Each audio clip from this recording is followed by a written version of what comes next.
Well, okay.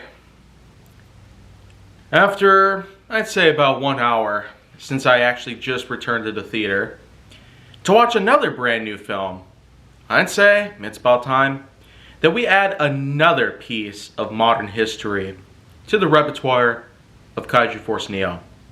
A brand new film review shouldn't be underway right about now, and so Blue Beetle is what we're doing for today. This film has in fact just come out within the past couple of weeks. It has actually gotten a notable amount of attention and even some decent box office success. Probably falling behind a few others, but that's just the thing. There's hardly ever going to be a blockbuster, at least for the time being. We're pretty much expecting the likes of Migration, Aquaman 2, and a few others to pretty much be the ones that truly take the cake to pretty much kick the can and cap off the year 2023 as a cinematic whole. But Blue Beetle, on the other hand, actually is quite a unique piece of superhero cinema. What it is basically something that you'd never think would ever happen. And it's quite simple, really. A man named Jamie arrives back at his hometown and finds his family, whom are happy to see that he has graduated from school. And he's basically on the road to potentially getting a great job, when unfortunately, he and his own sister were able to find a job working at a mansion. A manor that was owned by a large company. This company itself is known as the Cord Corporation. And this Cord manor that they were working at involves some pretty dire conditions. I mean, scraping gum from underneath a table outside. I mean, just think. This was kind of the opposite of what Jamie was hoping to get. And he and his family were technically looking forward to a life of ease, pleasure, and luxury in mind. But it certainly is worth knowing that this is the kind of stuff, the kind of hardships in life, the hard work that has taken place for a while, that's actually helped bring his family together. Everybody in mind. His mother, his father, his sister, his nana, and his uncle Rudy. So, it eventually comes down to the point where Jamie thankfully was able to find an upper hand job by going directly to the Cord facility. But upon doing so, meeting up with a certain person that he met directly at the manor, who had a little argument with someone, he unfortunately receives a burger box containing an object inside. And this object has actually been identified as an alien tech that is quite old. It was recently dug up and has been taken to the Cord facility for study. But it was, however, smuggled out. Thanks to her efforts. Oh man. So, you know right off the bat, this is quite a plot we're dealing with here. And then it just comes down to the terms that eventually the object within the box is found. It appears to be a blue scarab beetle. But it's not just any scarab beetle. It's not a piece of jewelry. It's not an artifact from thousands of years ago. It is in fact a highly advanced piece of technology. It comes alive, latches onto Jamie, and turns him into a crazy piece of crap. I mean, he flies to space and back, goes through the water, and then slices a bus in half! What did we expect to see here? A superhero with a weird plot? Or something like this?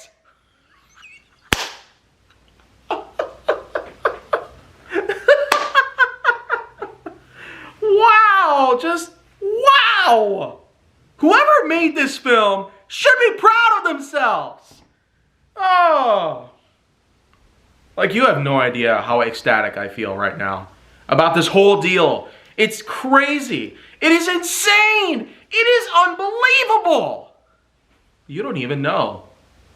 If you see the film yourself, and if you even think about considering the exact opposite of what I'm doing here, being completely honest with the whole world, please, kindly remove yourself from the internet. Now, I'm not joking. Get out! Oh man. That is honestly one of the greatest introductions to a superhero I've ever seen in my life. It's even better than the Man of Steel. It's even better than the Incredible Hulk. It's even better than all the Spider-Man bites on Peter Parker's hand, or body as a whole. I don't know why it went from his hand to like his back, or anything like that. But anyways, back to Blue Beetle. Jamie was able to find out some information about this, thanks to intel that he got from this new friend of his. She is in fact a high executive of the Cord facility that he was in fact trying to get a job at. And to tell you the truth, it's kind of weird, really. It's almost like a coincidental thing to happen. But really, it's almost like she planned this whole entire thing. I almost get the feeling that it was more predictable than necessary, but I guess they had to come up with something just so they can ensure that the superhero portion of the film were to eventually be introduced in a proper manner. So, Spider-Man gets bitten by a spider, the Hulk gets a bunch of gamma radiation, and the Blue Beetle gets a blue scarab beetle found in a burger box from a corporation that his friend told him to come visit. I mean, isn't that one of the most absurd things that I've ever seen, or what? How a superhero is formed. But man, the introduction to Jamie's new identity, a superhero that flies up to space, slices up busts in half, that more than makes up for it. I forgive them for being crappy when creating a plot because of this. No, but it gets even better though, because you want to know what happens next? You really want to know what happens next? Because it gets even crazier from here. I'm warning you. Crazy with a capital K, not C. Because it's going to kill my throat. So, right from the get-go, Jamie's going to try and find a way to remove the scarab from his body. It's supposedly linked to his mind, almost at a neurological level. Meaning that it could potentially be a permanent fixation unless they find something quick to get it off of him. What do they do? Well, first off, they tried to go back to that same facility where he had originally gotten it from. And it turns out that same someone he met is also there as well. Well, they both eventually meet back at the house where she is thankfully able to provide more insight on what they could do. They eventually find a secret lab underneath, but not before meeting up with a rather unsightly figure known by the name of Sanchez. So of course, an ensuing fight breaks out, and some sort of computerized voice begins to take over. Somewhat like the kind of automatic stuff that goes on our phones and our cars. Like if we're gonna hit someone, the brakes automatically come on.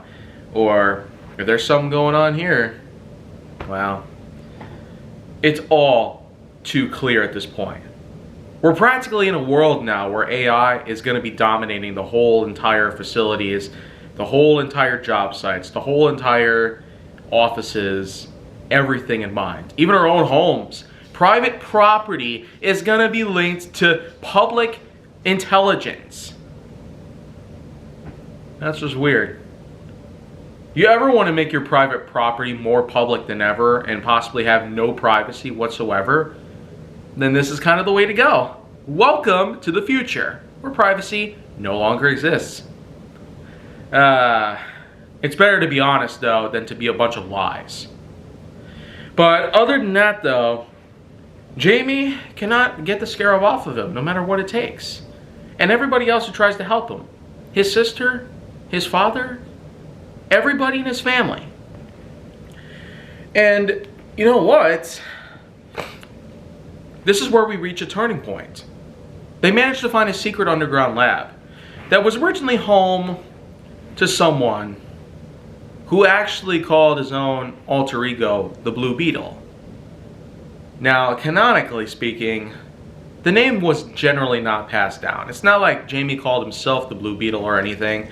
No, this is just a random blue superhero that just happens to look very similar to this Blue Beetle alter ego with a bunch of costumes and other such stuff found in that basement.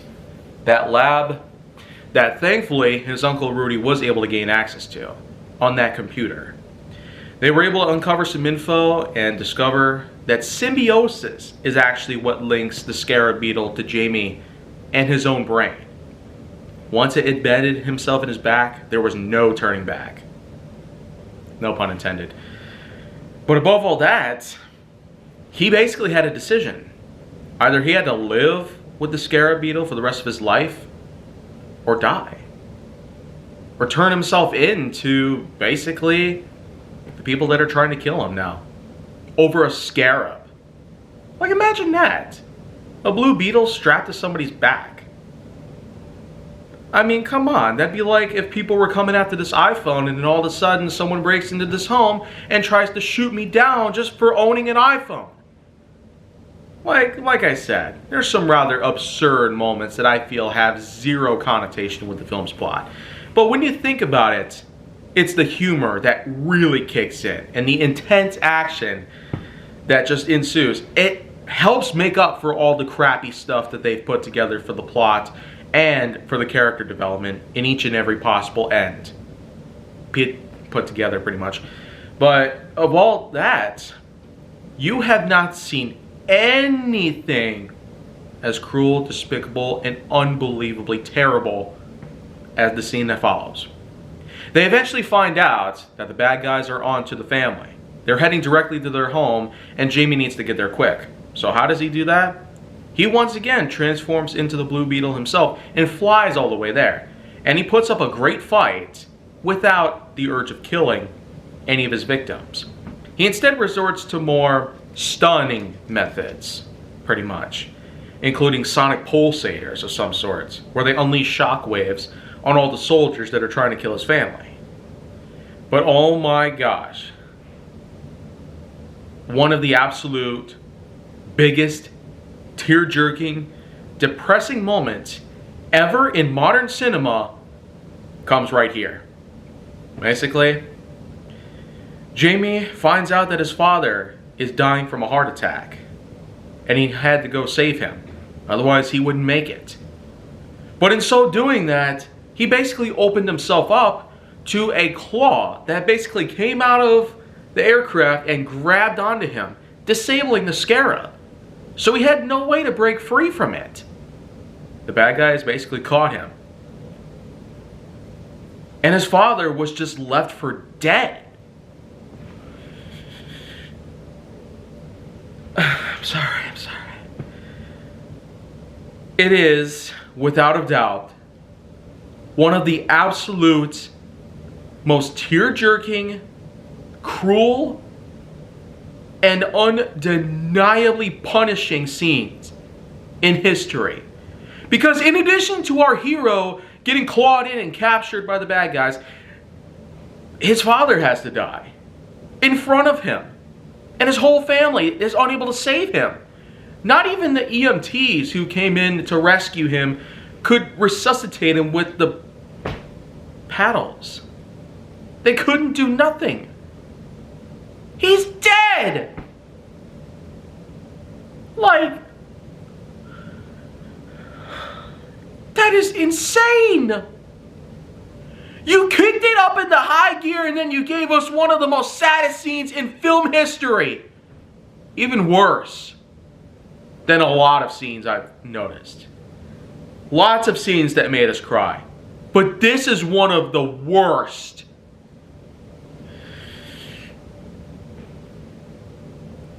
So, it makes you wonder, what could they do next? Could they kill Jamie too? Well, to tell you the truth, that's actually what they would end up doing. You see, the bad guys that basically owned Cord were basically going to extract the Scarab out of Jamie's body and implement it into Sanchez. As we know, Sanchez himself practically became a bitter rival to him. But he himself was basically looking to have the scarab into his own body, mixed with a brand new piece of technology that would modify a person's ability to defend themselves. This device actually worked, just like the scarab. It implants itself in a person's back, connects every neurotransmitter and links directly to the person's brain, and basically transforms them into a monstrous machine. Well, get this. They actually go as far to not only extract the scarab and implement it into Sanchez's own body, as well as the device he's connected to, but they were going to kill Jamie too. So, okay, you captured Jamie in a pretty horrific and torturous way. You leave his father out to die from a heart attack and have no way of saving him from death. And now, this same character, whom he had already badly tortured and wounded, is now going to be suffering until he dies. So, okay. This movie sure has gotten a lot of negative ends so far. A lot of them. Even with all the things I've mentioned before. Unfortunately, it's practically past the point of no return. How could it possibly save itself from getting even worse and more cruel and heartbreaking than ever? Well, the family. The rest of the family. They were able to go back into that same lab and uncover some kind of Beetle-shaped aircraft. So, it's crazy enough that we already have a Cord aircraft in the air, patrolling every possible area, but now there's an actual Blue Beetle aircraft? And on top of that, I mean, was all this planned? Did they plan to have an actual Blue Beetle with the scarab in mind? Or was it just coincidental that someone already got a hold of it and became the Blue Beetle himself? Well, like I've said, it's not canonically named. But it is sure worth knowing that if Blue Beetle is the true name of this device, well, to tell you the truth, it's not actually called the Blue Beetle. Instead, the technology itself has its own name, its own mind, its own will, basically. A name that's totally different from Blue Beetle. Cord. Yeah, you heard that right. That's not the Blue Beetle. So, okay. Oh man, this is just getting crazy. But I can't stop now because there's still a few other scenes left.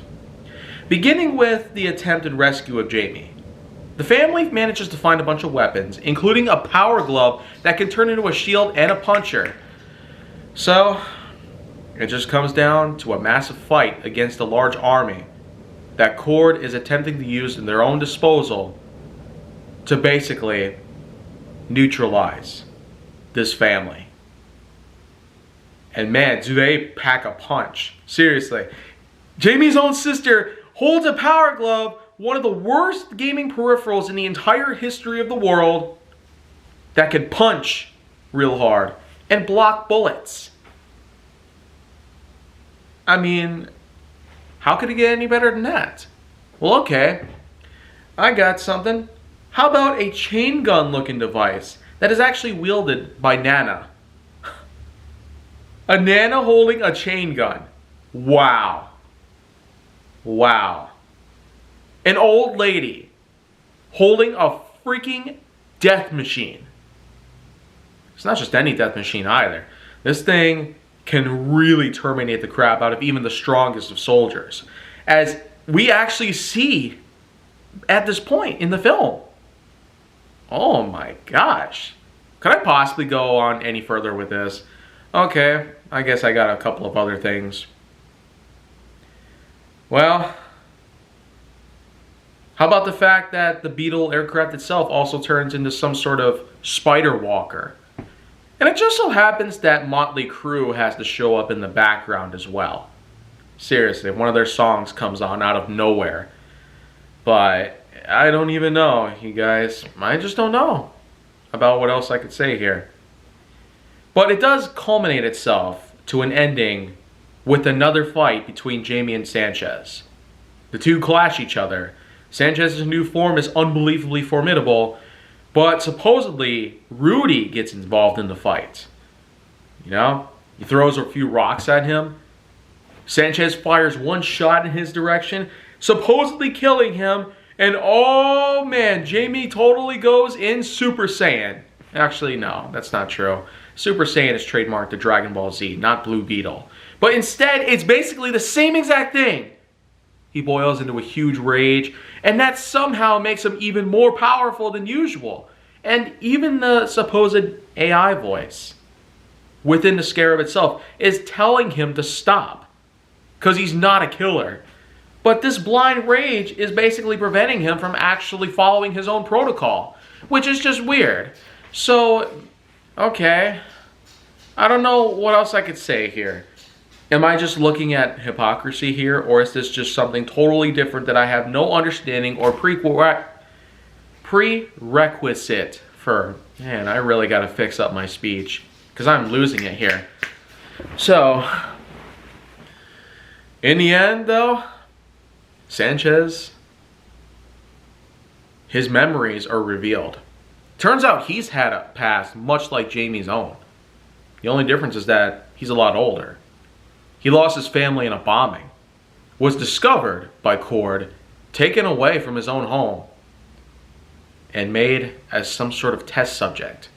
That robotic arm he has were basically the results of several different experiments that went wrong with him. So Sanchez himself became an understanding. And how they were able to put away their differences is quite simple. Toss away the main bad guy. Oh man. So he blows himself up, taking the rest of the island with him. Everybody that was bad were all terminated in the blast. Everyone. So okay, that's quite a climax. Yeah, quite a way to go. Something that's rather unique. Instead of killing Sanchez, you let him walk away and blow himself up. Come on. That's not how the whole thing goes. Like, that'd be like if a soldier tried to arrest a terrorist and the terrorist blows himself up. That's not justice at all. You take him in alive! That's justice. Nothing else is justice. Killing him, letting him blow himself up, or get shot at, or poisoned, that's not justice!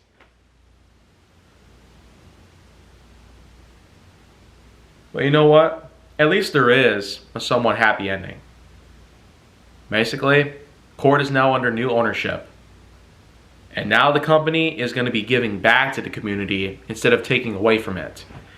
And basically, that house the family lived in, basically, Jamie's own family and his home are going to get the proper treatment that they deserve. The court's not going to try and take it away from them, and they're also going to be financially stable from here on out, just so they can keep up on the bills. And in addition to that, well, Jamie makes one last flight with the Blue Beetle uniform. Oh, man. So you know what? Ups and downs, up and down, you know? It's just all over the place. Crazy fun, non-stop action, but horribly bad stuff going on as well, you know? This is just one of those films that I feel like just splits down the middle. You have lots of bad things about it, but tons of good things.